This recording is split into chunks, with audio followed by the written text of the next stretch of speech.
Hello, everyone.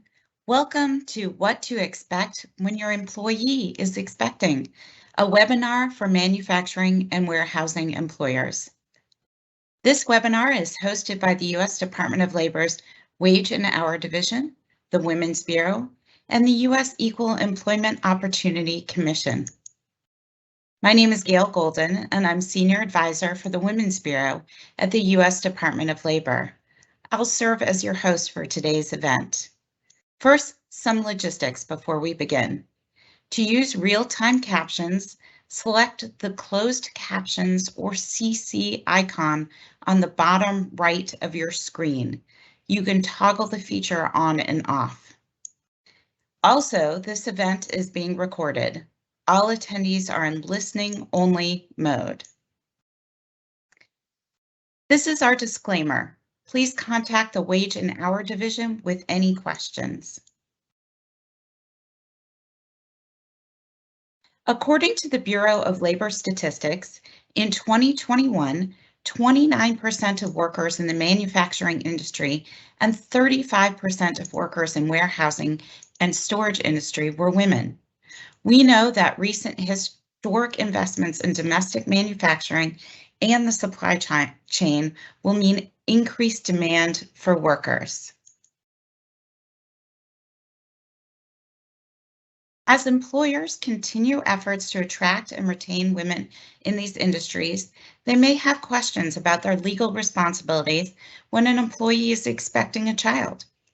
This webinar will provide employers in the manufacturing and warehouse industries with information to understand their responsibilities for complying with federal workplace laws that protect pregnant workers from discrimination, provide time off for birth or adoption of a child, and ensure nursing workers can take breaks to pump breast milk while at work. Today, you are going to hear from representatives from the U.S. Department of Labor's Wage and Hour Division, the Women's Bureau, and the U.S. Equal Employment Opportunity Commission. The U.S. Department of Labor's Wage and Hour Division enforces laws that establish minimum standards for wages and working conditions for workers in the United States, including minimum wage, overtime pay, child labor, family and medical leave, worker protections for migrant workers and temporary worker programs, and the prevailing wages for government service and construction contracts. The Women's Bureau champions policies and standards that safeguard the interests of working women, advocates for the equality and economic security of women and their families, and promotes quality work environments. It is the only federal agency mandated to represent the needs of wage-earning women in the public policy process.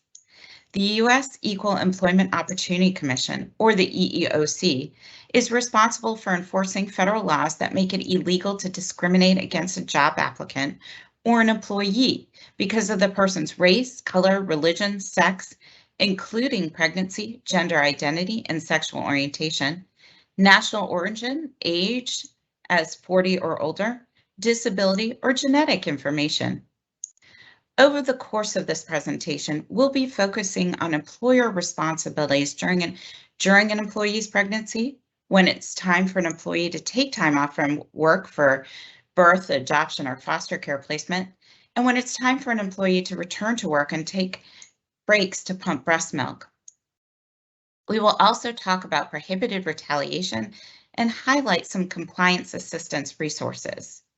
We will have time at the end to take questions. Questions can be submitted at any time using the Q&A feature on the right of your screen. We will be gathering these questions and respond to them during our Q&A portion at the end. Without further ado, I will turn it over to Jennifer. Hello, my name is Jennifer Carlo, and I am a lead systemic investigator for the U.S. Equal Employment Opportunity Commission. I'm going to start with some questions you may have during an employee's pregnancy. If you learn that an employee or applicant is pregnant or may become pregnant, can you refuse to hire them or terminate them? Well, the short answer is no. It is unlawful to refuse to hire an applicant or fire an employee because they may become pregnant, because they are pregnant, or because they ask for light duty work, leave, or other benefits because of pregnancy. Title VII of the Civil Rights Act of 1964 prohibits discrimination based on sex in employment. The Pregnancy Discrimination Act, or PDA, is an amendment to Title VII clarifying that discrimination on the basis of pregnancy, childbirth, or related medical conditions constitutes unlawful sex discrimination under Title VII.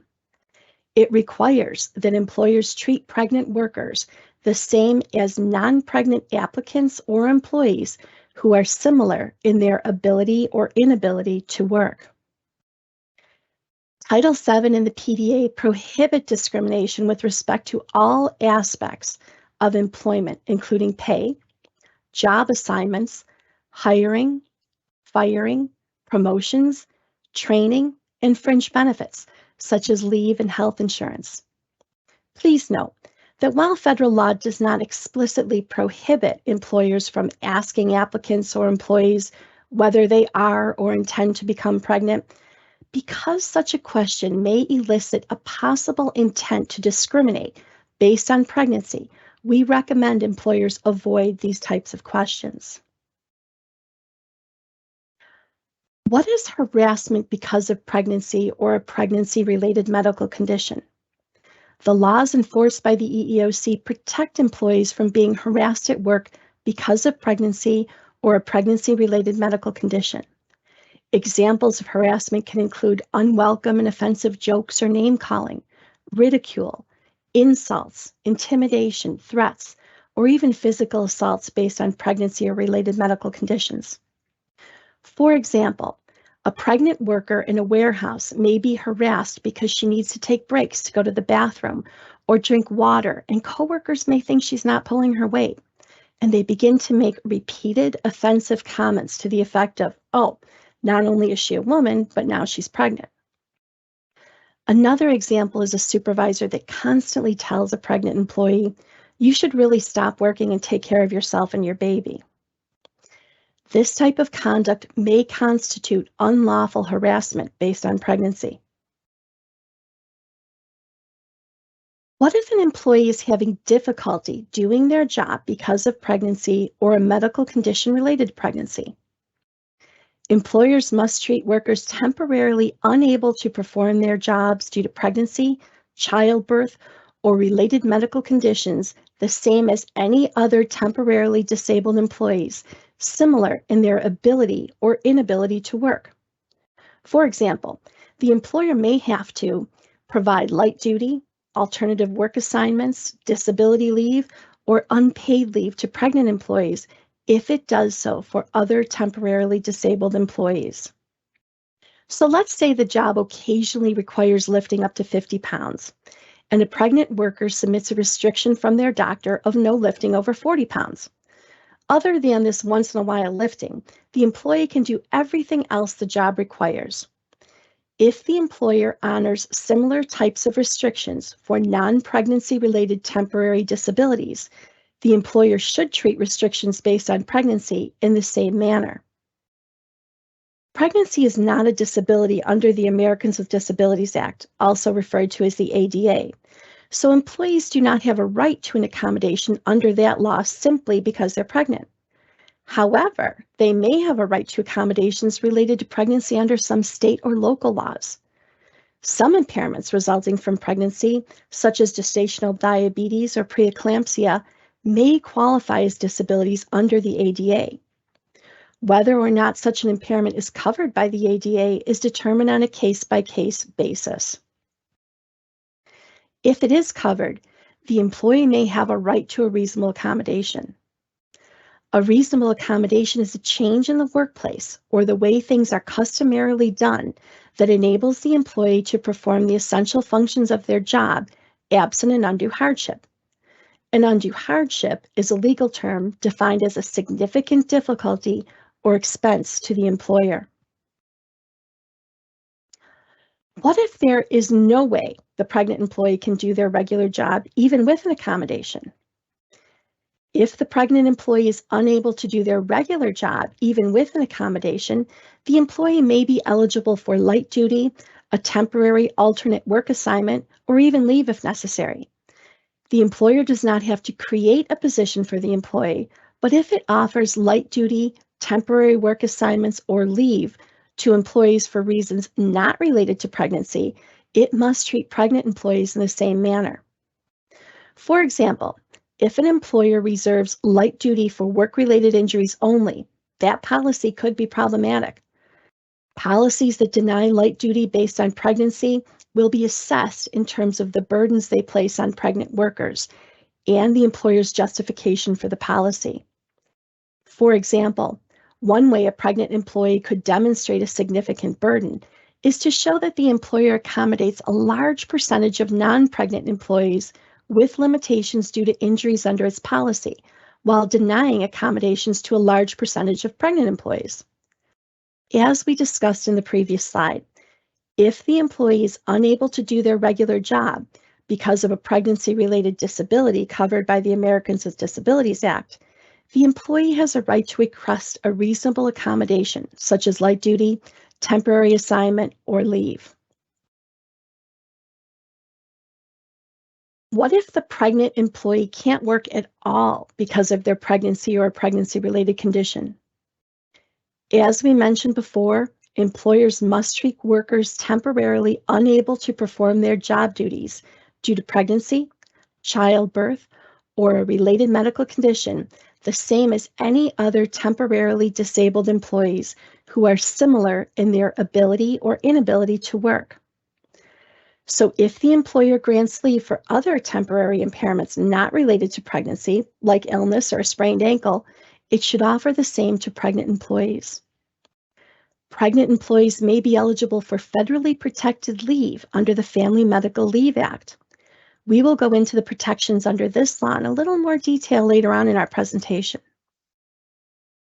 Pregnant employees may also be eligible for state-specific leave protections, which vary based on the state the employee lives in.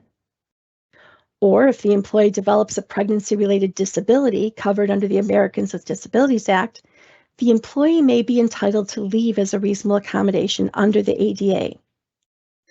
On the opposite end of the spectrum related to leave, an employer may not force an employee to take leave because they are or have been pregnant, as long as they are able to perform their job. Forcing an employee to go out on leave violates the Pregnancy Discrimination Act, even if the employer believes it is acting in the employee's best interest. Likewise, if an employee has been absent from work as a result of a pregnancy-related condition and then recovers, the employer may not require the employee to remain on leave until the baby's birth, nor may an employer prohibit an employee from returning to work for a certain length of time after childbirth. How do I know if my organization is covered under Title VII or the PDA? Title VII and the PDA cover private employers, state or local government agencies. The employer must have at least 15 or more employees. If it's a close call, the EEOC has a formula to count employees. For example, say during the busy season, your organization might have 30 employees, but during the off-season, you may only regularly employ 10 people. The EEOC determines if it has jurisdiction if the employer has 15 or more employees for each working day in each of 20 or more calendar weeks in the same calendar year as, or in the calendar year prior to, when the alleged discrimination occurred. The weeks do not have to be consecutive. The charge must also be timely filed, either within 180 days or 300 days, depending on the state where the employer is located.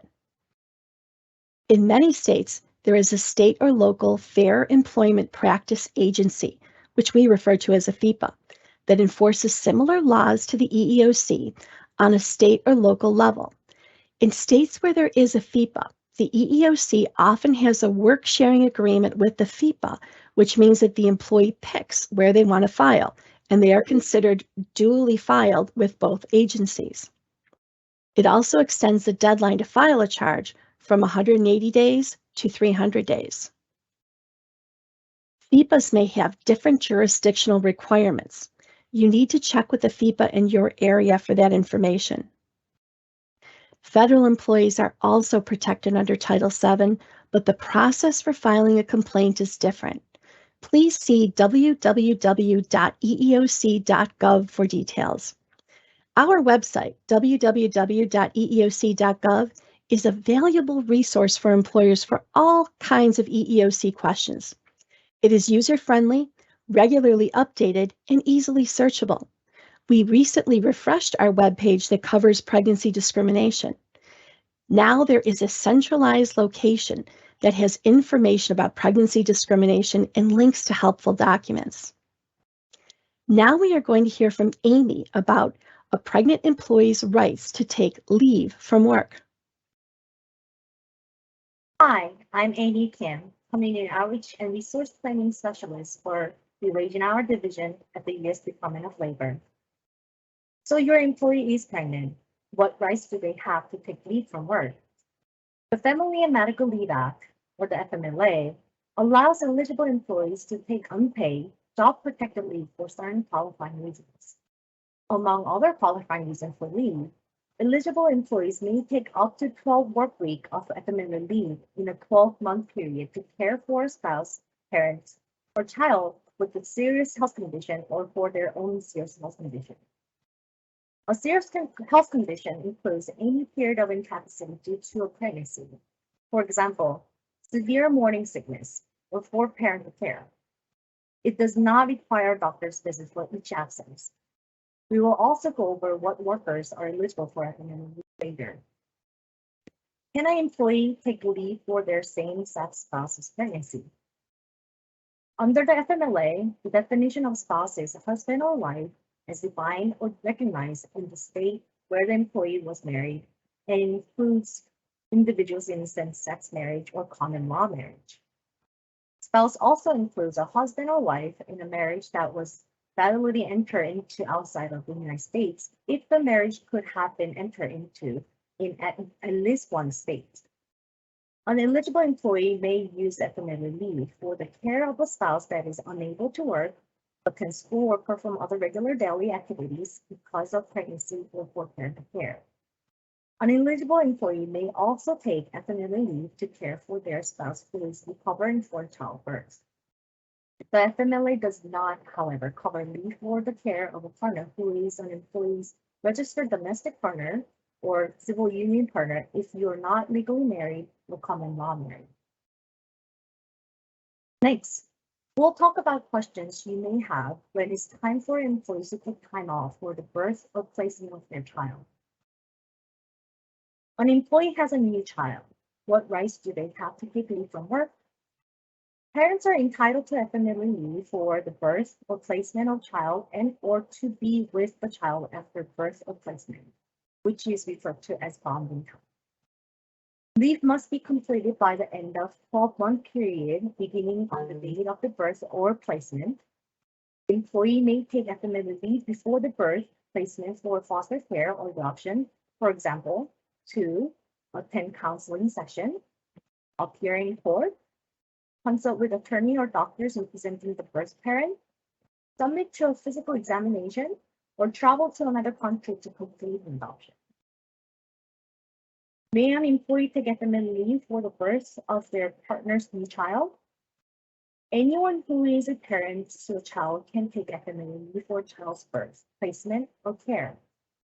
If an employee is eligible, they may use FMLA leave for the birth of a child and to bond with the child who is their biological, adoptive, or foster child, stepchild, or legal order. An employee can also take leave on the basis of in local parenting relationship with the child.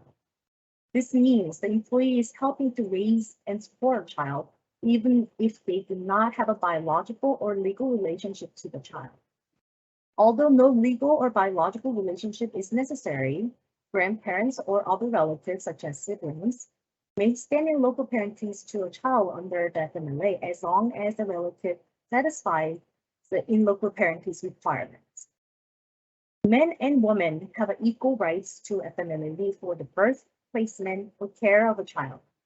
An employee does not have to be married to take FMLA leave for the birth of a child or for the placement of their child for adoption or foster care. What happens to our employees' health insurance and other job benefit while they are on FMLA leave? As an employer, you must continue your employees' group health plan coverage with the same benefit coverage as if they were not on leave. An employer is not required to provide group health plan benefit if it does not normally do so. For example, if family member coverage is provided to an employee, family member coverage must be maintained during the FMLA leave. An employee's right to benefit other than group health benefit during FMLA leave is determined by the employer's established policy for providing such benefit when the employee is on other forms of leave. Any benefit that would be maintained while the employee is on other form of leave must be maintained while the employee is on FMLA leave. An employee may choose not to retain group health plan coverage during FMLA leave, but employer is still obligated to restore the employee the same benefit upon return from FMLA leave. How much FMLA leave is available for pregnancy, birth, placement, and bonding? Eligible employees may take up to 12 work weeks of FMLA leave for family and medical reasons. Spouses who work for the same employer are limited to a combined total 12 work weeks of leave when leave is for birth, placement, and bonding. This limit on spouses working for the same employer does not apply to leave for pregnancy-related reason or recovery from childbirth. The limit also does not apply to care of a child with a serious health condition. Is FMLA leave paid? The FMLA does not require employer to provide paid leave. The FMLA does require that if an employer already provides paid time off, paid vacation, or paid sick leave benefit, etc., then an employer may require employees to use paid time off, vacation, or sick leave, etc., during their Family Medical Leave Act leave. Or the employee may choose to use the PTO, vacation, or sick leave, etc., on employer providing during the FMLA leave. Also, if an employee qualifies for paid family and medical leave, parental leave, or disability leave under state law while they are on FMLA leave, the state paid leave benefit may be paid at the same time they are on FMLA leave. The FMLA does not allow employees to save their FMLA leave for use after they have exhausted their other leave benefit. As soon as the employee is eligible for FMLA leave and has qualifying reason for FMLA leave, an employer must follow the requirements of FMLA. How do you know if an employee is eligible for FMLA leave? First, you must be covered employer, which means the provision of the FMLA applies to you as an employer. Covered employers under the FMLA include private employers who employs 50 or more employees in 20 or more work weeks in the current calendar year or previous calendar year. Once an employer meets the requirement for FMLA coverage, the employer is a covered employer and will remain covered as long as it employs 50 or more employees in 20 or more work weeks in either the current calendar year or in the previous calendar year. For example, last year, during its busy season from June 1st to October 31st, a manufacturing facility had more than 50 employees on a payroll. In the current year, the same facility employs fewer than 50 employees when an employee requested an FMLA leave. Because the facility employed more than 50 employees for more than 20 work weeks in the previous year, the facility is considered to be covered at the time the request and must offer FMLA benefit and protection to its employees, if eligible. Public agency, including federal, state, and local government employers, are covered regardless of numbers of employees. And public or private elementary and secondary schools are also covered regardless of numbers of employees. How do I know if employees is eligible for FMLA leave? If you're a covered employer, an employee at your organization must also meet certain criteria. First, an employee must have worked for you for at least 12 months. The 12 months does not have to be consecutive. Second, An employee must have worked for you for at least 1,250 hours in the last 12 months prior to the start of the FMLA leave. To determine if employee has worked 1,250 hours in the 12 months prior to the start of FMLA leave, generally, the extra hours worked as defined by Fair Labor Standards Act are counted. If an employee has worked an average of more than 24 hours a week during the 12 months before the leave starts, the employee will generally meet the hours work eligibility test. Please note that there are special eligibility rules that applies to airline flight crew employees. For FMLA purposes, an airline flight crew employee is an airline flight crew member or flight attendant. Lastly, you as an employer must have 50 or more employees within 75 miles of the employee's work site. For employees who telework, a worker's home is not a work site. The work site is the location where the employee reports to and from which assignments are made. How does an employee request FMLA leave?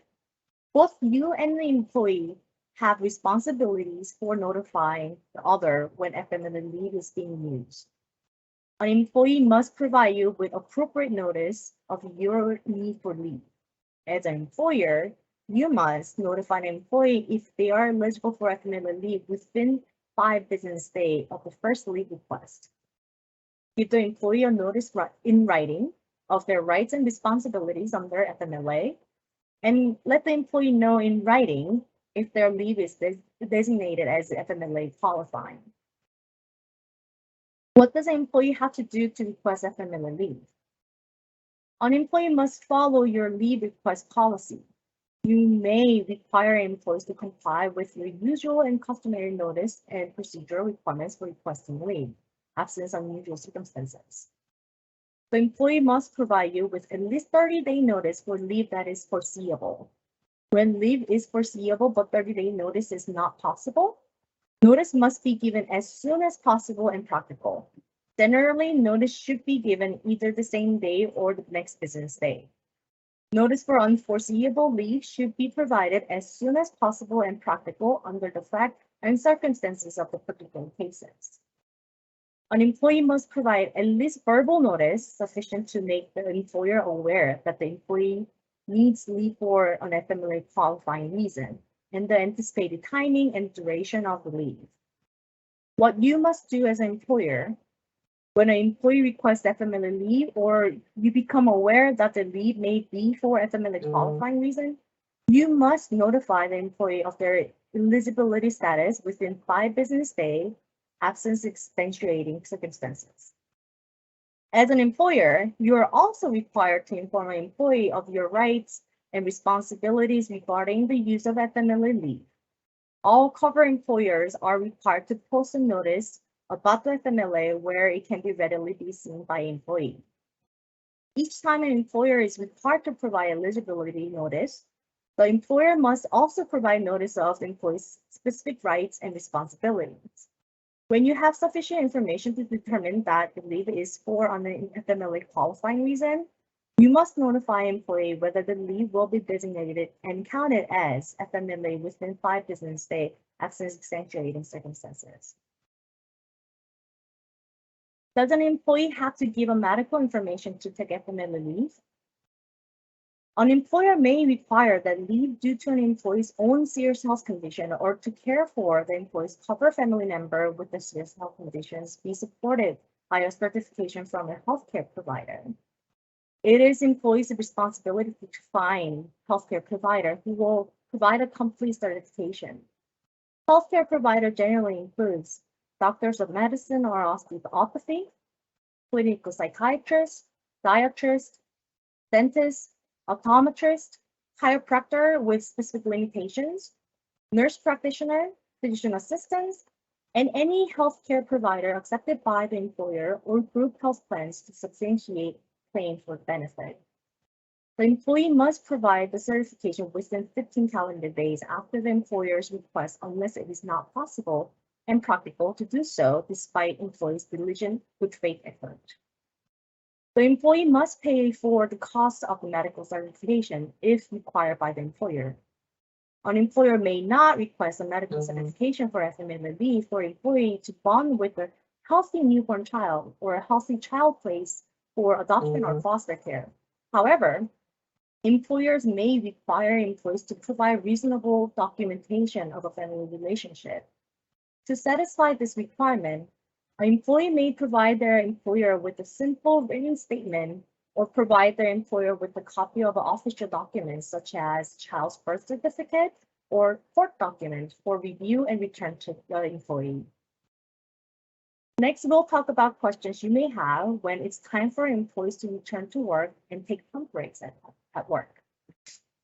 So what happens when employees are ready to go back to work? Upon return from FMLA leave, an employee must be restored to the same job or to an equivalent job. Equivalent job means a job that is virtually identical to the original job in terms of pay, benefit, and other employment terms and conditions. However, the employee is not guaranteed the actual job prior to the leave. Upon return from FMLA leave, an employee remains entitled to all benefit accrual at the time of the FMLA leave began. For example, pay leave to the extent not used during FMLA leave. The employee may, but is not entitled to, accrue benefit while out on leave. Now, we are going to hear from Jennifer about when employees return to work with caregiving responsibility. Thanks, Amy. Can I treat my employee differently when they return to work with caregiving responsibilities?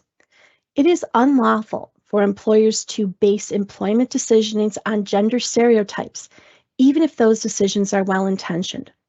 For example, employers may not decline to assign female caregivers demanding or high-profile projects or shifts that increase employees' advancement potential but require overtime or travel, or reassign such projects away from female caregivers based on the employer's assumptions that such actions will make it easier for female employees to juggle work and personal obligations. However, if employees with caregiving responsibilities request work assignments that have a predictable schedule or that do not require extra hours or travel, employers may grant such requests at their discretion, as long as they do so in a non-discriminatory manner. Now we're going to hear from Amy about continuing to pump breast milk after returning to work. Thank you. So can an employee pump breast milk during their shift when they come back to work?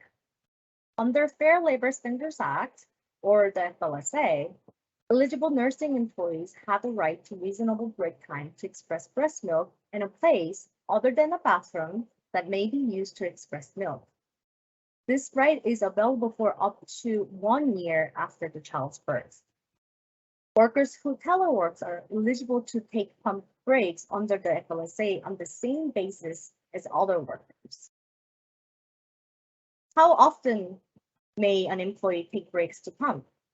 How long may they break to pump?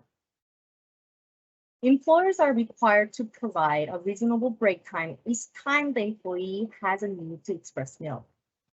Nursing mothers produce milk on a consistent basis. In order to maintain a milk supply, a mother needs to nurse or pump as frequently as a baby usually nurses. This means a nursing mother would likely need a break to express milk 2 to 3 times during an 8-hour shift, with more breaks required for longer shifts. Some factors affecting the frequency of break needed include the age of the baby, whether the baby is eating solid food, and the baby's normal daily schedule. How long is a reasonable time for break? In some cases, it might take about 15 to 20 minutes to express breast milk, but other factors could add to this time, such as the time it takes to walk to and from the lactation space and the wait, if any, to use the space. Whether the employee has to retrieve their pump and supplies from another location, the efficiency of the pump used to express milk, whether there is a sink and running water nearby to clean the pump attachment, the time it takes to store milk in a refrigerator or personal cooler. Where can an employee take breaks to pump? The law states that an employer shall provide a place other than a bathroom shielded from view, free from intrusion from workers and the public, that may be used by the employees to express breast milk. What is it meant by shielded from view? This could be wall, partition, cubicles, etc. Any windows would need to be covered. What about free from intrusion? This could be a room where you can lock the door or have sign on the door indicating space is in use. The space should also be free of security cameras and computer cameras. What is functional space? There must be a space for a nursing mother to sit and a flat surface other than the floor on which to place the pump. Ideally, there should be an access to electricity to plug in an electric pump.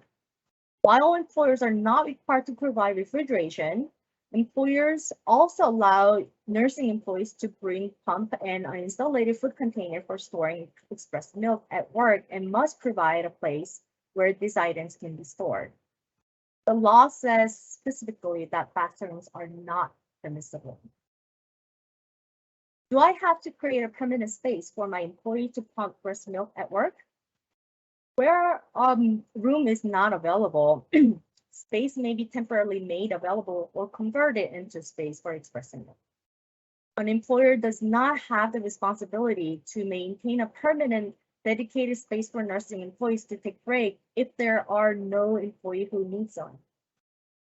Space normally used for other purposes, such as manager's office or storage space, may be sufficient if it is made available when needed, is functional, and is shielded from view and free from intrusion. Where no space is available that could be made private on site, the employer may fulfill its obligation to provide space through a shared space arranged with another business. Note that if a nursing employee works off-site at a client's premises, it is still employer's obligation to ensure the employee has appropriate space and time for pumping. Are pump breaks paid? Employers are not required to provide compensated break time. However, if the employer already provides paid break time and you choose to use that time to express breast milk, the employee must be compensated for the time, just as other employees would be compensated for the break time. Additional time used beyond the authorized paid break times could be uncompensated. For example, if an employer provides a 15 minutes paid break and nursing employee uses that time to express milk and takes a total of 25 minutes to do so, the 10 minutes in excess of paid break time does not have to be compensated. Under the FLSA, an employee must be completely relieved from duty during the break, or the time must be compensated as work time. How do I know if an employee is eligible for break in a private space to pump at work? The break time provision is part of the FLSA, so there must be FLSA coverage. An employee is covered by FLSA if they are an employee and you have at least 2 employees and at least $500,000 a year in business, or you're a hospital, residential, medical, or nursing care facility, school, preschool, or government agency, or the employee works in domestic service, including home care, or the employee works in interstate commerce, that is, their work crosses state lines. The definition of interstate commerce is very broad. For example, the employee makes telephone calls to other states, order or receive goods from out-of-state supplier, sends or receive interstate mail or email, handles credit card transaction, or perform accounting or bookkeeping for such activities, or travels to other states. The FLSA break time requirements only applies to employees who are eligible for overtime pay. For example, some salary managers and office workers, school teachers, over-the-road truckers and helpers, airline employees, and farm workers may not be eligible because they are generally not required to be paid overtime. If employees are not eligible to take breaks to pump under the FLSA, they may be able to take breaks under the state law providing protections to nursing mother. Even if an employee is not eligible to take break to pump at work, an employer cannot retaliate against the employee for asking about their rights. What if I am a small employer? Even if the employee is covered and eligible for overtime under FLSA, an employer that employs fewer than 50 employees is not required to provide break time and space under the FLSA if it can demonstrate that providing nursing mother break would pose an undue hardship. It is important to note this is not an automatic exemption for employer with less than 50 employees. The employer must demonstrate undue hardship according to the factors specified in the law. The law defines undue hardship as causing the employer significant difficulty or expense when considered in relation to the size, financial resources, nature, or structure of the employer's business. We expect this to be stringent standard and one that will be reviewed on a case basis when asserted by our employer during the course of an investigation. For the purpose of them determining the numbers of employees, all employees, full and part-time employees, are counted, regardless of location of their or work site. What if I am in a state that has other protection for nursing mother? The law explicitly stated the federal requirements of break time for nursing mother does not preempt a state law that provides greater protections to employees than those provided by the federal law. This means an employer still has to comply with the state law that provides greater protection. Some example of state provision that goes beyond the federal requirements includes providing paid break time, providing break time for overtime exempt employees, or providing break time beyond 1 year after the child's birth. State law vary in terms of protections they provide to nursing mother. Some state laws specify the numbers of breaks that must be provided and length of time. Most state law focuses on the break requirement, but do not address the space requirement, whereas the federal law has specific space requirement. What should I tell my employees so they know they may take break to pump? Every employer of employees subject to the Fair Labor Standards Act's minimum wage provision must post and keep posted a notice explaining the act in the conspicuous place in all of their establishments so as to permit employees to readily read it. This poster includes information on the nursing mother provision of the FLSA. Employers are also encouraged to post the wage and hour division break time for nursing mother poster in English and Spanish. Employers are also encouraged to train supervisors and managers so they are familiar with the requirements of the law. The department also encourages employers to talk to employees in advance about their needs. For example, employers may ask expectant employees if they intend to take breaks to express milk while at work. Such conversation can inform employees of their rights to take such breaks and provide employers with the opportunity to make any necessary arrangements for space before the employee returns to work. Now we're going to hear from Jennifer about additional lactation rights in the workplace.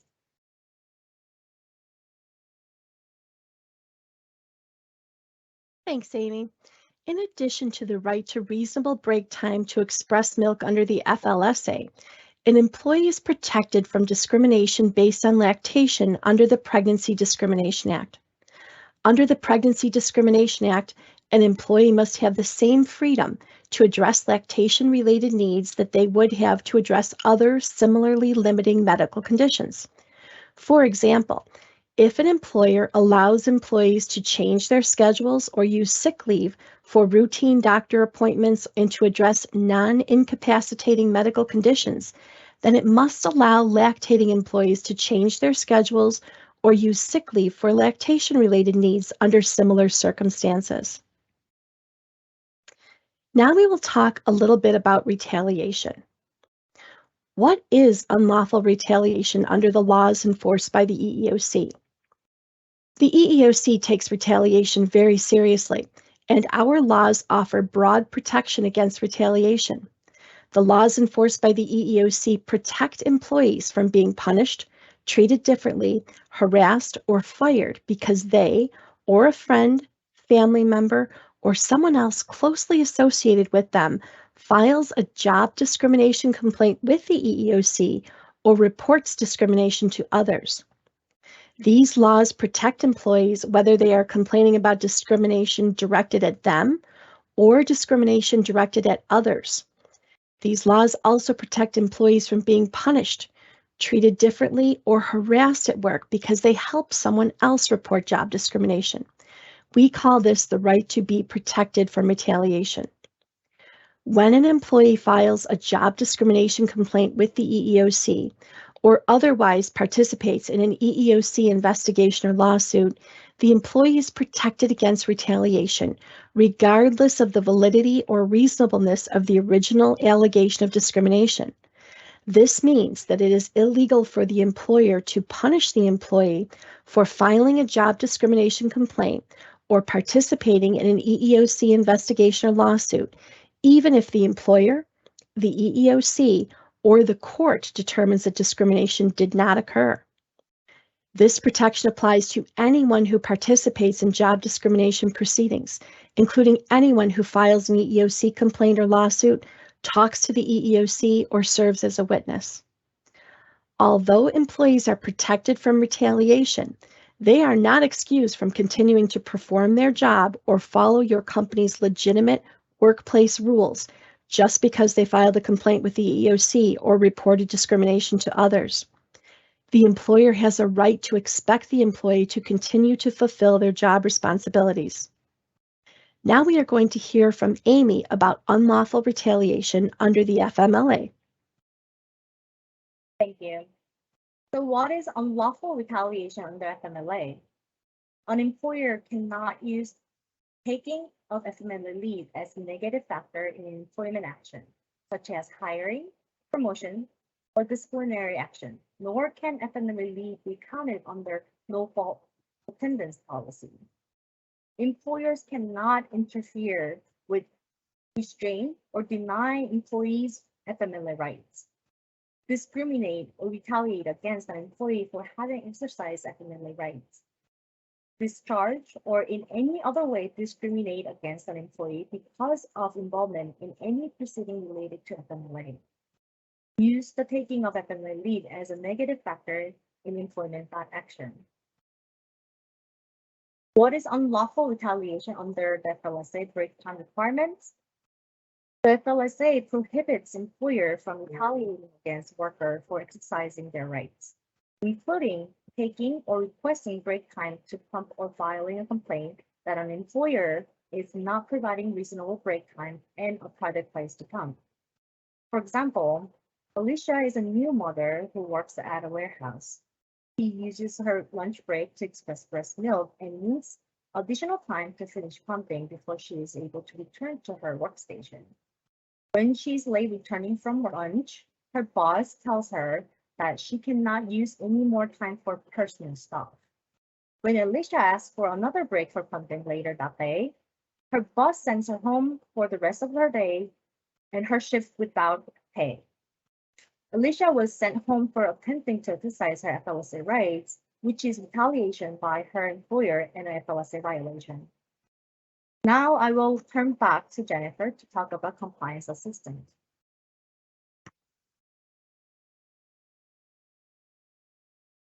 The EEOC is here to help. We can answer questions, train your staff, and help you resolve charges of discrimination. Give us a call. We're here to assist you, and many of our services are free. We can answer questions.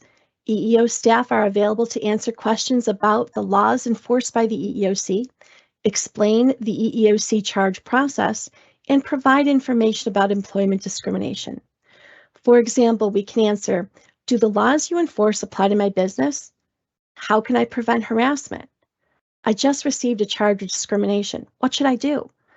These discussions will not be shared with the EEO staff who investigate, resolve, or litigate charges of discrimination. While we will make every effort to assist you, there are some questions that we can't answer. We can't provide legal advice or representation on a particular issue, and we can't certify that your business is an equal employment opportunity employer. In addition, we may be limited in the amount of information that we can provide if a charge of discrimination is pending on the matter you wish to discuss. We can provide training. We can train you and your employees about rights and responsibilities under federal employment discrimination laws. If you would like to request training on a particular topic, let us know. We can tailor our training to meet your needs. We can help you resolve charges of discrimination. Despite your best efforts, a charge of discrimination may be filed against your business. This does not mean that you have broken the law. A charge is a complaint of discrimination, not a determination that discrimination has occurred. We may invite you to resolve the charge informally through mediation. Consider participating. Mediation is a great way to resolve disputes quickly and confidentially, at no cost. I also want to note that these resources are not restricted to employers with a certain number of employees. The EEOC is here to help, no matter the size of your organization.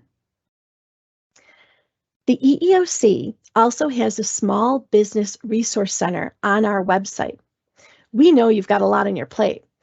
You need to find information quickly and easily, so we have created one-stop shop of resources tailored just for small businesses. Here you will find answers to common questions about your responsibilities under federal employment discrimination laws. You will also find tips on preventing discrimination and how to deal with issues when they do arise in your business, plus a whole lot more. I will turn it over to Amy to talk about compliance assessments from the Wage and Hour Division. The U.S. Department of Labor is committed to providing employers with clear and easy to access information on how to comply with federal employment laws. You can contact us using our toll-free helpline or contact a local Wage and Hour Division office in your area. The Wage and Hour Division also has Community Outreach Resource Planning Specialists, or CORPs, throughout the country. Our CORP enhances the agency's overall effectiveness by leveraging limited resources to maximize impact and create lasting compliance change in communities. CORPs are responsible, among other things, for organizing, facilitating, and conducting compliance assistance and outreach. The division also has compliance assistance toolkit on our website for some of the laws to be enforced. The FMLA Compliance Assistance Toolkit contains the FMLA poster, which, as discussed previously, is required notice for employers subject to the FMLA. The kit also has the Employer's Guide to the Family and Medical Leave Act, a comprehensive guide that walks employers through every step of the process from administering leave under FMLA, from determining eligibility through employee reinstatement. The FMLA Compliance Assistance Toolkit also contains helpful fact sheets and more. Similarly, the division has FLSA Compliance Assistance Toolkit. This kit includes the FLSA poster, which is required for employers subject to the FLSA. The kit also contains the division's handy reference guide to the FLSA and helpful fact sheets on coverage under that FLSA and break time for nursing mother under FLSA. The Wage and Hour Division also has resources specific to the manufacturing establishment and the wholesale and warehouse industry. These fact sheets provide general information concerning the application of FLSA to these employers. I'll turn it over to Gail to discuss additional federal resources.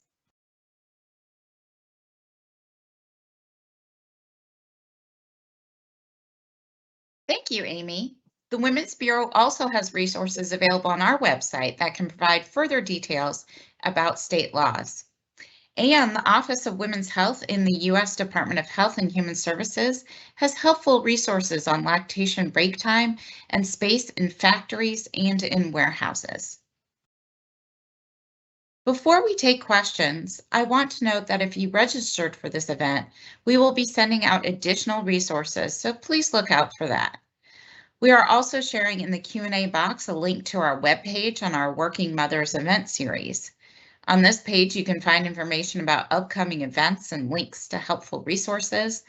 This presentation will also be available on that webpage soon. Now we'll take questions that we have received through the chat. You can still submit questions using the Q&A feature on the right of your screen. We will try to address as many questions as we can. If your question goes unanswered, please feel free to contact our agencies. So our first question, we'll start with a question starting with Sharon. Our handbook, and here's the question. Our handbook provides for 30 working days of unpaid leave for employees who have worked less than 1 year with our organization. If an employee requests unpaid leave beyond the length of time provided by our handbook, do we have to provide leave despite the employee not being eligible for FMLA? Sharon? Hi, everyone, and thank you for having me. My name is Sharon Tajani. I'm an associate legal counsel at the Equal Employment Opportunity Commission.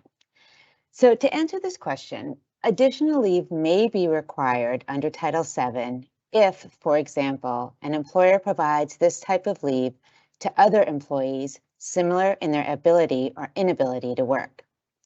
Additionally, there are some cases that have found that this type of policy could violate Title VII because of its impact on pregnant workers if the employer cannot show that the policy is job-related and consistent with business necessity. For more information about this, you should look at the EEOC's guidance on pregnancy discrimination, and we can put that link in the chat. Finally, there may be more obligations under state law that provide greater protection. Helen, did you want to add something? I think those are great points. Hi, I'm Helen Applewhite. I'm the Division Director within the Office of Policy at the Wage and Hour Division that handles the Family Medical Leave Act, as well as the break and space time for nursing mothers provisions under the FLSA. That's a great response. I would just add that under the FMLA, you do want to consider eligibility carefully. Keep in mind that the 12 months of employment, for instance, do not have to be consecutive. And you'd want to make sure that you're on solid ground with the determination of the eligibility under FMLA. And as Sharon mentioned as well, check with the state laws regarding family and medical leave provisions within the state as well. Thank you so much, Sharon and Helen. Helen, this next question is for you, and I believe it is intended for use of FMLA, but I'll let you answer it. Is a doctor's note required after childbirth? What about if there's a complication? Great question. So generally, employers are not allowed to request a medical certification for FMLA leave to bond with a healthy newborn child or a healthy child that's been placed for adoption or foster care. Now, employers can require employees to provide reasonable documentation of the family relationship. That might be a simple written statement from the employee. It could be a copy of an official document like a birth certificate or a court document, but if the employer gets those documents, they are required to return them to the employee after they've reviewed them. Now, however, any period that before or after childbirth where the employee is not able to work due to medical reasons may be considered an FMLA leave for a serious health condition. An employer can require a medical certification when an employee requests leave for their own or the family member's serious health condition, including those related to pregnancy or recovery from childbirth. So we do have a number of fact sheets that give more information about these requirements, including medical certification, what is a serious health condition, and fact sheets on birth and bonding specifically. And we'll put links to those in the Q&A space. Great. Thanks so much, Helen. Our next question, I'm going to head over to Sharon to start with the answer, and then Helen, please do add in if you wanted to add in anything here. But what if the employee has either morning sickness or is on bed rest and hits that 12 weeks of FMLA leave before they even have the baby? What are the employer's obligation at that time? Sharon?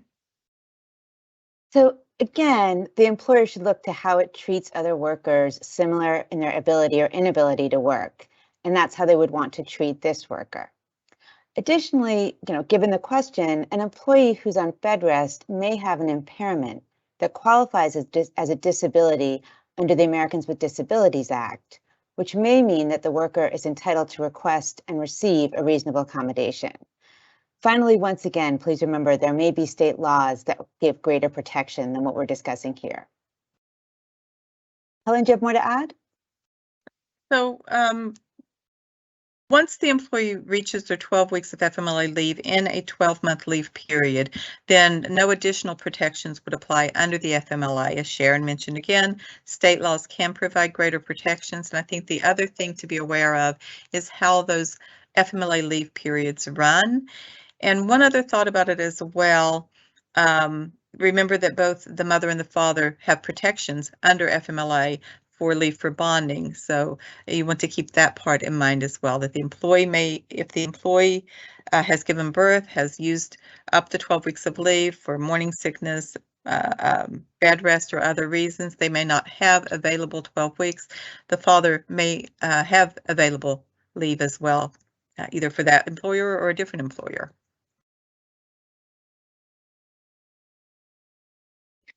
Great, thank you both. I'm going to send this next question back to Helen. Is the employee required to make medical payments while an employee is out on FMLA leave? Another great question.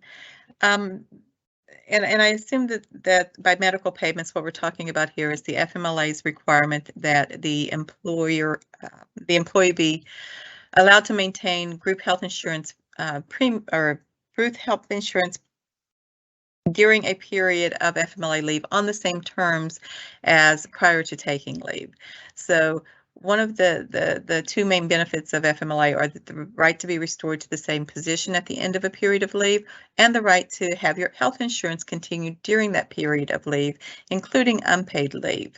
For FMLA leave, that period of unpaid leave, you may need to make arrangements with your employer for how the health insurance premium would be paid during the unpaid leave. If it's paid leave, typically it's going to be deducted in the same manner as it was prior to leave.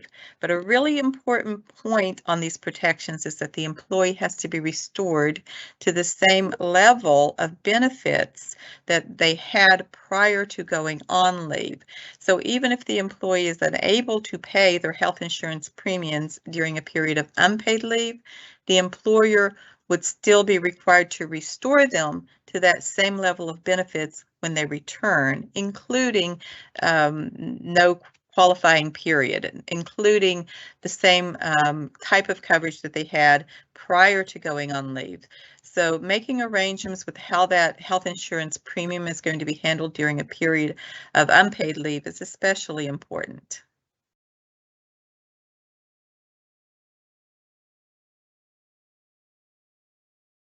Thanks, Helen. These next couple questions are for you, Helen. And following up on that, can an employer provide the notice of FMLA rights and the determination at the same time?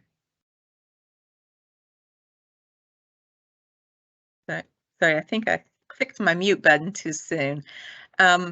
So there are very specific timing requirements for when an employer provides notices to the employee, including a notice of their eligibility for FMLA leave, usually within 5 business days, and they have to provide the the rights and responsibilities notice each time that they're required to provide the eligibility notice. For designation, the employer is required to provide a designation notice within 5 business days of having sufficient information that the leave is or may be qualifying under the FMLA. So could they provide it at the same time? I think I'd have to have some calendars in front of me and some specific circumstances to know how it will work out in particular instances. But there are very specific requirements concerning providing notice on each of those areas: eligibility, rights and responsibility, and then the designation that the leave is FMLA qualifying and what counts against the employee's entitlement. I think you had a follow-up with that one as well. Yes. What should you do if an employee does not want to apply for FMLA?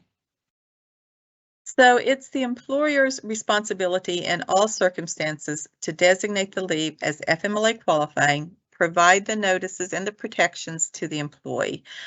When the employer becomes aware that the leave is FMLA protected, they are required to provide the notices provide the protections and count the leave as FMLA leave, even if the employee is not wanting to apply, quote unquote, apply for that FMLA leave specifically.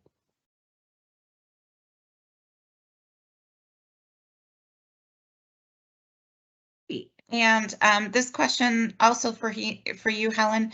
What do you do if the employee's healthcare provider will not complete the medical certification on or before the 15-day deadline?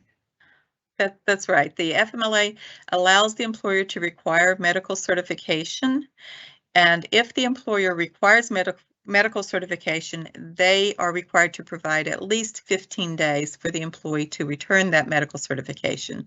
So when that can't happen because the healthcare provider is unable to do it, if the employee is making diligent, good faith efforts to get that certification within the time frame, the employer has to consider any undue circumstances that may create a delay. So there's definitely, one of the things to keep in mind with FMLA is that it does both encourage and require good communication between the employee and the employer. If the employee is not getting that healthcare certification back in within the 15 days that the employer has provided, there may be some circumstances that are preventing them from doing so despite their diligent good faith efforts. And if that's the case, the employer has to take that into consideration. So we'd recommend that the employer just make sure that they have the explanation from the employee what is taking place that's causing that delay. And then ultimately, if there is a delay that is not due to some unusual circumstances or the healthcare provider not being able to complete it, or other unusual circumstances, then the leave may be delayed in certain circumstances.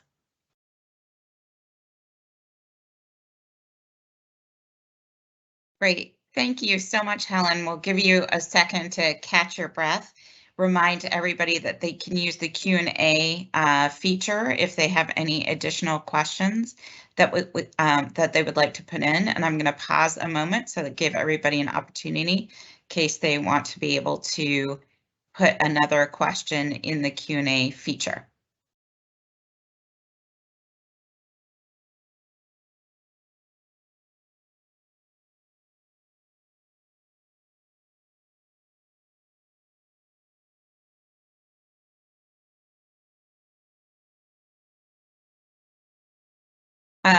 Helen, we have another question for you. Now that I've given you a pause on all of those questions you've answered. Are there protections for mothers pumping in positions where they are in the field or traveling, not in a traditional office setting? There are protections. The break time for nursing mothers provisions and the space requirements apply to all covered employers and covered employees working for those covered employees, regardless of where they're working. There are some creative ways that employers can meet those requirements, including when they're in the field or traveling. Some examples we have seen include making arrangements with client locations to allow for space and time for pumping while at a client's location, for example. Other possibilities exist as well, and there's a great resource that we can put in post into the Q&A section too, that provides some good examples of how space and time can be provided in different types of work settings, including manufacturing and other field instances as well. And I should give a little plug to the our colleagues at Health and Human Services, because the resources on their website. So we'll put a link for you in the chat though. Great, thank you so much, Helen. This next question we're going to send over to Sharon. Sharon, this is what the question is. I have one employee of light duty because of work-related injury, but now have two employees needing light duty due to pregnancy. all on the same shift in the same production area that requires regular lifting up to 40 pounds. Can the company set a maximum number of light-duty positions available in the entire operation? So the company might be able to do that. Some things to consider is what this will do to pregnant workers. If it creates an impact on pregnant workers, that might be a Title VII violation unless the employer can show that it's job-related and consistent with business necessity. Also, a policy can violate Title VII if most non-pregnant workers can access it, but pregnant workers cannot. Finally, there may be issues around the Americans with Disabilities Act about giving some people leave, but not giving people with disabilities leave.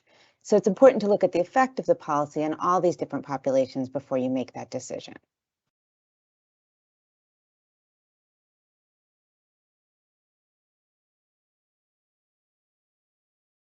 Great, thank you so much, Sharon.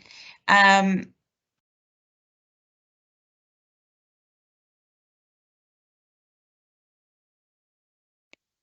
heading to you with a question. Is the employer still required to provide notification of FMLA in writing if the employer has less than 15 total employees?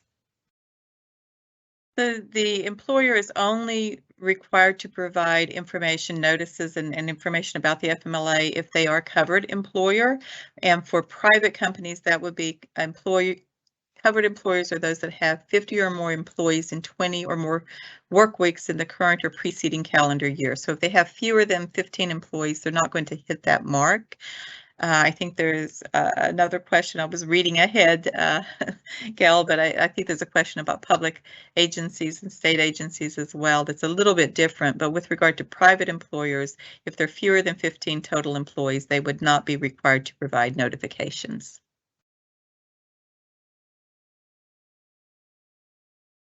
And that next question, Helen, is about, does the FMLA apply to all state government agencies regardless of the size, or do they have to have that 50 employee threshold as well? That's right. The FMLA applies to public employers, federal and state employers, without regard to the size. However, employees still have to meet the eligibility requirements. So the eligibility requirements under the FMLA are that you have to have worked for your employer for at least 12 months, have at least 1,250 hours of service. There's a little bit of a caveat there for certain employees of airlines. But other than that, you have to have had 1,250 hours of service. And then you also have to work at a location where there are either 50 employees at that location or within 75 miles of the location where work is assigned to you or from which you receive your assignments. Great, thanks, Helen.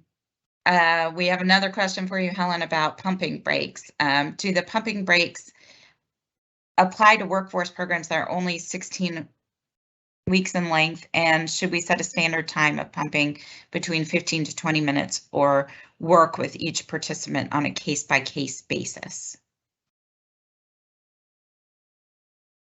So I want to start with the second part of that first, I think, because it's such an important point. The amount of time that is required to be provided is the amount that the employee needs. So the requirement is that the employee be provided space and time each time she needs space to express milk. And that can vary very much depending on a number of different factors. It can vary depending on the age of the child. Younger infants may require more frequent pumping breaks. It also can depend on the location of the space that is being provided for the nursing mother to pump, because you have to take into consideration and include the amount of time that it's going to take the employee to get to and from the location to pump, express milk and store the milk and be able to return to their regular work location. So to set a standard time for pumping would probably end up with violating an employee's rights in some instances, depending on all of those factors. It definitely needs to be a case-by-case situation and dependent on all those types of factors. In terms of the size of the workforce, I'm sorry, not the size of the workforce, but the workforce, the length of the workforce program, we would look to whether the employer is covered under the FLSA, the Fair Labor Standards Act, because the provisions of the nursing mothers provisions sit within the FLSA. So we're looking to determine whether the employer is a covered employer under the FLSA and whether the employee is entitled to the breaks.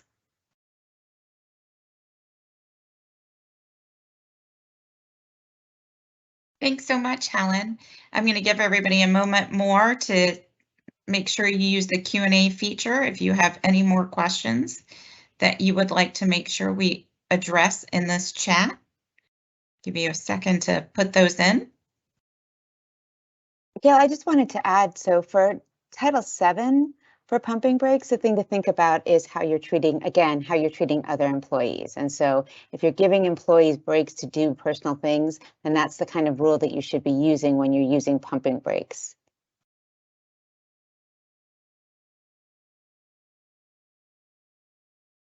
Great, thank you, Sharon.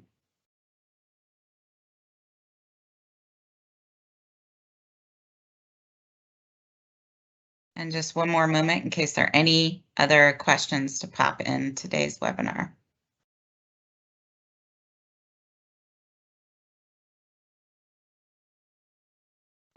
Sharon or Helen, is there anything else you would like to add as we wrap up today?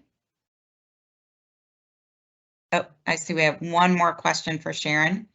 If an employee says she is expecting and asks for accommodations with her, excuse me, with her work duties, is it reasonable to ask that a doctor specify any accommodation requests? So under Title VII, pregnant employees are not entitled to accommodations. However, they may be entitled to accommodations under the Americans with Disabilities Act if the pregnancy-induced impairment qualifies as a disability. And in that situation, what normally happens is the medical provider will include in the documentation what kind of accommodation the employee needs. So whether that's a lifting accommodation, the ability to sit down, the ability to drink something during the day. So it will only happen if it's also under the ADA and so you should apply the normal ADA rules. And again, there may be state laws that provide even more protection.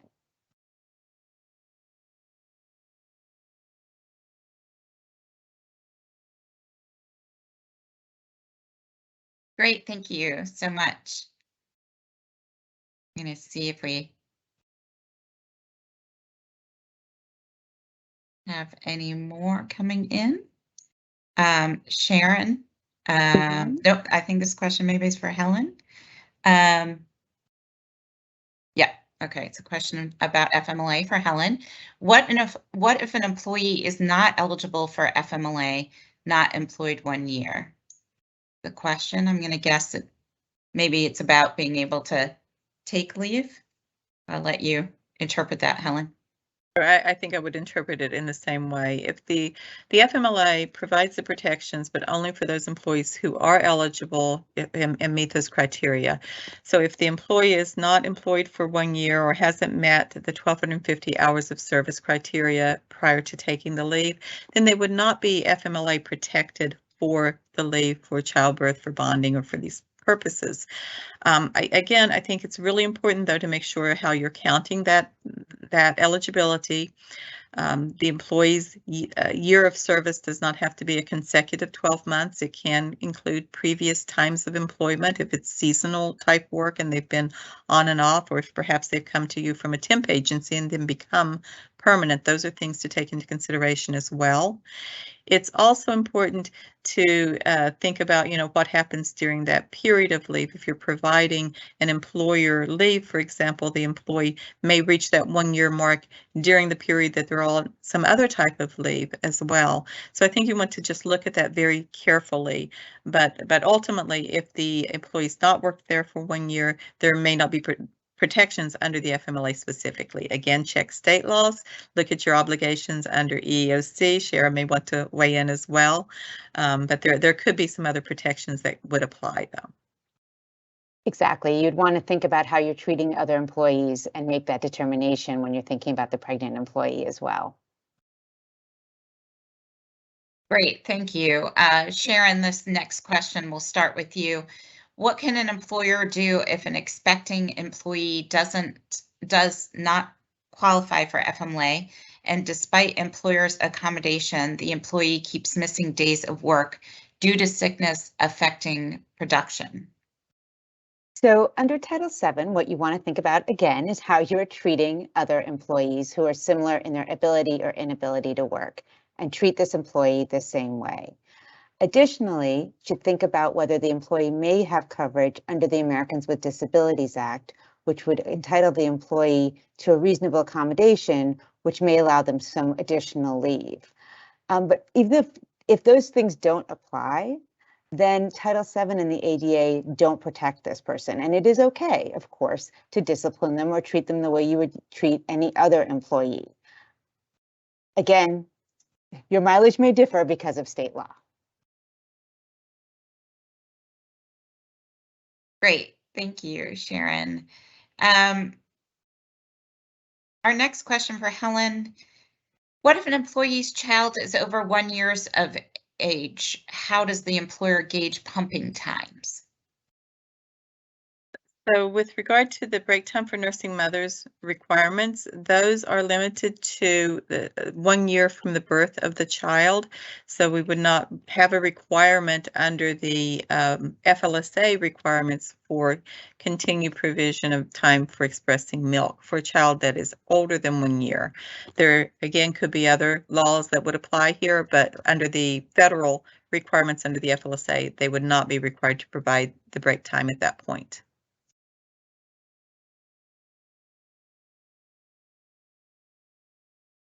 Great, thank you, Helen. Just giving everybody a couple more minutes to make sure we're getting those Q&As in. Let me make sure I'm catching everything that we've got already. And while you're doing that, Gail, if I may, I think there was a follow-up question. I referenced the FMLA leave year. I think there was a follow-up question there, and maybe seeking some clarity. The employer has the ability to choose what their leave year will be for FMLA leave purposes. It needs to be applied consistently to all employees. Some caveats there: different states have different requirements. They could recognize state requirements in a particular state, but they may choose, for example, just a calendar year, where they can choose a fixed year measured at any point, such as the fiscal year or the employee's anniversary date. They could also have a year that is measured going forward from the first time that the employee takes leave, or they could have a year that's measured backward, called a rolling 12-month period, in which they would look back each time the employee takes leave and see how much leave had been taken in the prior 12 months, and however much leave has been taken is deducted from the total amount that they would have available. So there's several different methods that the employer can use for the leave year. They need to set what that leave year is, make sure that employees are aware of the leave year, notify employees if they change it, but then you're measuring the use of the leave based on that that identified leave year. So I hope that's helpful. We do have guidance available that can assist with that, and certainly feel free to reach out to any of our offices if you have specific questions around the leave year and how that applies in particular circumstances. Great, thank you so much for clarifying that, Helen. I think that was what the question was about. That makes a lot of sense. We have a couple more questions coming in, so let's just take a moment to see what those are.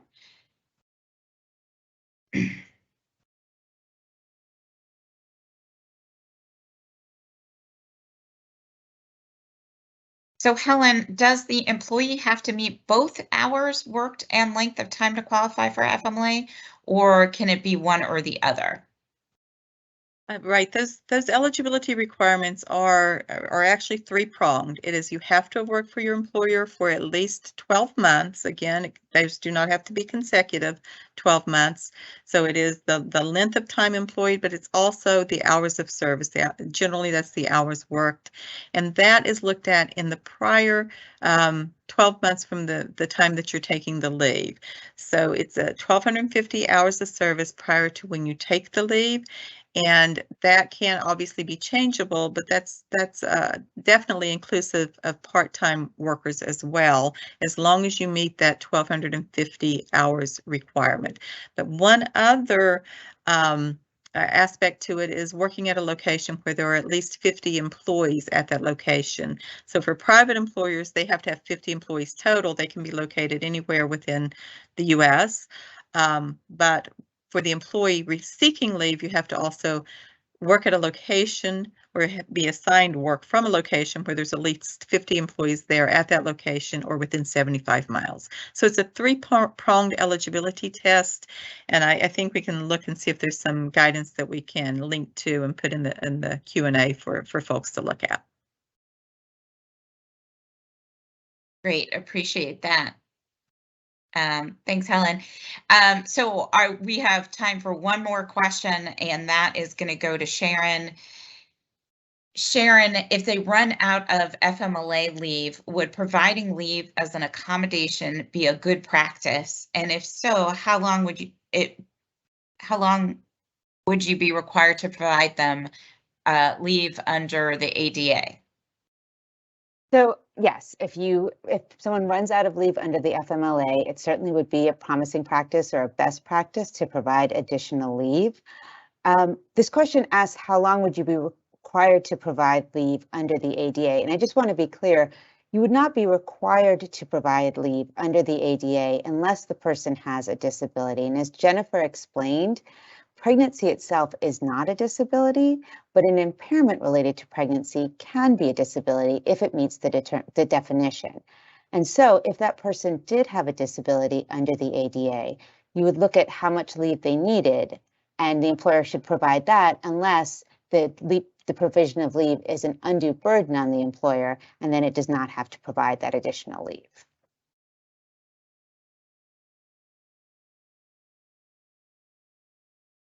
Thank you so much, Sharon and Helen, for answering those questions. On behalf of the Wage and Hour Division, the Women's Bureau, and the Equal Employment Opportunity Commission, we want to thank you for joining us today. If you have additional questions, please feel free to reach out to our agencies. Thank you so much for being here, and this concludes our webinar.